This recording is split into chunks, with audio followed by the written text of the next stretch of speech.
Silicon city ಬೆಂಗಳೂರಿನ ಸಮಗ್ರ ಆಸ್ತಿಗೂ ಕೂಡ ಈ ಖಾತಾ ಪಡೆಯೋದನ್ನು ಕಡ್ಡಾಯಗೊಳಿಸಲಾಗಿದೆ. ಬಟ್ ಈ ಖಾತಾವನ್ನ ಮಾಡಿಸಿಕೊಡುವಂತಹ ನಿಟ್ಟಿನಲ್ಲೂ ಕೂಡ ದೊಡ್ಡ ಗೋಲ್ಮಾಲ್ ಮಾಡ್ತಾ ಇದೆಯಾ ಜಿಬಿಎ ಅನ್ನುವಂತಹ ಪ್ರಶ್ನೆ. ಹೌದು, ಸಿಲಿಕಾನ್ ಸಿಟಿ ಬೆಂಗಳೂರಿನಲ್ಲಿ ಬಿಗ್ ಸ್ಕ್ಯಾಮ್. ಬೆಂಗಳೂರು ಜನರ ಈ ಖಾತಾ ಕನಸಿಗೆ ಕೊಳ್ಳಿ.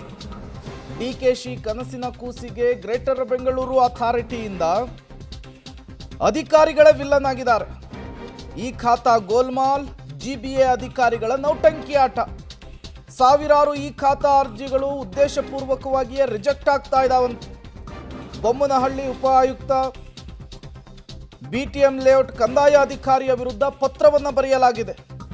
ಶಿಸ್ತು ಕ್ರಮಕ್ಕೆ ಪತ್ರವನ್ನು ಬರೆದು ಉಪ ಆಯುಕ್ತರ ಆಡಳಿತ ವಿಭಾಗ, ಜಿಬಿಎ ಉಪ ಆಯುಕ್ತರಿಂದ ನಗರಾಭಿವೃದ್ಧಿ ಇಲಾಖೆಗೆ ಬಹಿರಂಗ ಪತ್ರವನ್ನು ಬರೆಯಲಾಗಿದೆ.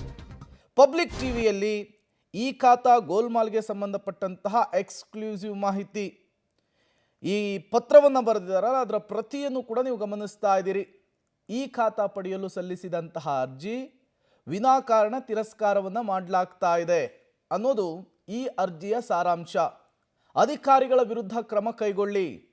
ಈ ಮೂಲಕ ಈ ಖಾತಾ ಪಡಿಬೇಕು ಅಂತ ನಾವು ಹೋದರೂ ಕೂಡ ಅದಕ್ಕೆ ಅಧಿಕಾರಿಗಳು ಸ್ಪಂದಿಸ್ತಾ ಇಲ್ಲ. ಎಲ್ಲ ದಾಖಲೆಗಳಿದ್ರೂ ಕೂಡ ಸುಮ್ಮನೆ ಅರ್ಜಿಯನ್ನು ರಿಜೆಕ್ಟ್ ಮಾಡ್ತಿದ್ದಾರೆ ಅಂತ ಹೇಳ್ತಿದ್ದಾರೆ. ಅವಶ್ಯಕ ದಾಖಲೆಗಳನ್ನು ಸಲ್ಲಿಸಿದ್ದೇವೆ, ಆದರೂ ಕೂಡ ನಮ್ಮ ಅರ್ಜಿಯನ್ನು ರಿಜೆಕ್ಟ್ ಮಾಡುವಂತಹ ಕೆಲಸ ಆಗ್ತಾ ಇದೆ. ಇಲ್ಲೂ ಕೂಡ ದುಡ್ಡು ಹೊಡೆಯುವ ಹುನ್ನಾರವನ್ನು ಮಾಡಿದ್ದಾರೆ ಅಧಿಕಾರಿಗಳು ಅನ್ನುವಂತಹ ಆರೋಪವನ್ನು ಮಾಡ್ತಾ ಇದ್ದಾರೆ. ಸಾರ್ವಜನಿಕರಿಗೆ ಸುಮ್ಮನೆ ತೊಂದರೆ ಕೊಟ್ಟಿರೋದು ಕೂಡ ಕಂಡು ಬಂದಿದೆ ಜಿಬಿಎ ಅಧಿಕಾರಿಗಳ ಕಡೆಯಿಂದ. ಹಾಗಾಗಿ ತತ್ಕ್ಷಣಕ್ಕೆ ಕ್ರಮ ತೆಗೆದುಕೊಳ್ಳಿ ಅಂಥೇಳಿ ಪತ್ರದಲ್ಲಿ ಉಲ್ಲೇಖಿಸಿ ಪತ್ರವನ್ನು ಬರೆದಿರುವಂತಹದ್ದು. ಈ ಖಾತಾ ವಿಚಾರಕ್ಕೆ ಸಂಬಂಧಪಟ್ಟಂತೆ ರಾಜ್ಯ ಸರ್ಕಾರ ಅಭಿಯಾನ ಮಾಡ್ತಾ ಇದೆ. ಕಂದಾಯ ಸಚಿವರಾದಂತಹ ಕೃಷ್ಣ ಬೈರೇಗೌಡರು, ಡಿಸಿಎಂ ಡಿಕೆ ಶಿವಕುಮಾರ್ ಅವರು ಜಂಟಿಯಾಗಿ ನಾನಾ ರೀತಿಯ ಪ್ರಯತ್ನವನ್ನು ಮಾಡ್ತಾ ಇದ್ದಾರೆ. ಇಲ್ಲಿ ನೋಡಿದರೆ ಅಧಿಕಾರಿಗಳೇ ಈ ಖಾತಾ ವಿಚಾರದಲ್ಲಿ ವಿಲನ್ ಆಗಿರೋದು ಸ್ಪಷ್ಟವಾಗಿ ಗೊತ್ತಾಗ್ತಾ ಇದೆ. ಈಗ ಇದೇ ವಿಚಾರಕ್ಕೆ ಸಂಬಂಧಪಟ್ಟಂತೆ ಪತ್ರವನ್ನು ಕೂಡ ಬರೆಯಲಾಗಿದೆ.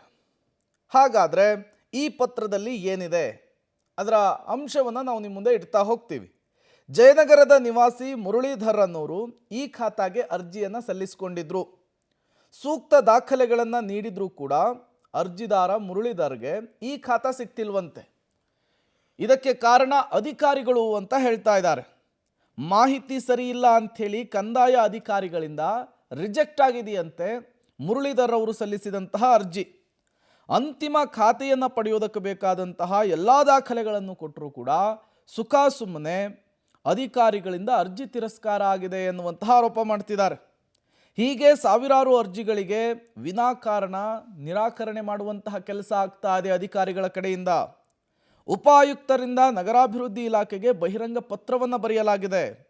ಸೂಕ್ತ ಕ್ರಮಕ್ಕೆ ನಗರಾಭಿವೃದ್ಧಿ ಇಲಾಖೆಗೂ ಕೂಡ ಮನವಿಯನ್ನು ಮಾಡಿಕೊಳ್ಳಲಾಗಿದೆ. ಈ ಮನವಿಯ ನಂತರ, ಪತ್ರದ ನಂತರ ಎಚ್ಚೆತ್ತುಕೊಳ್ತಾರ ಅಧಿಕಾರಿಗಳು ಅನ್ನೋದನ್ನು ಕಾದು ನೋಡಬೇಕಿದೆ.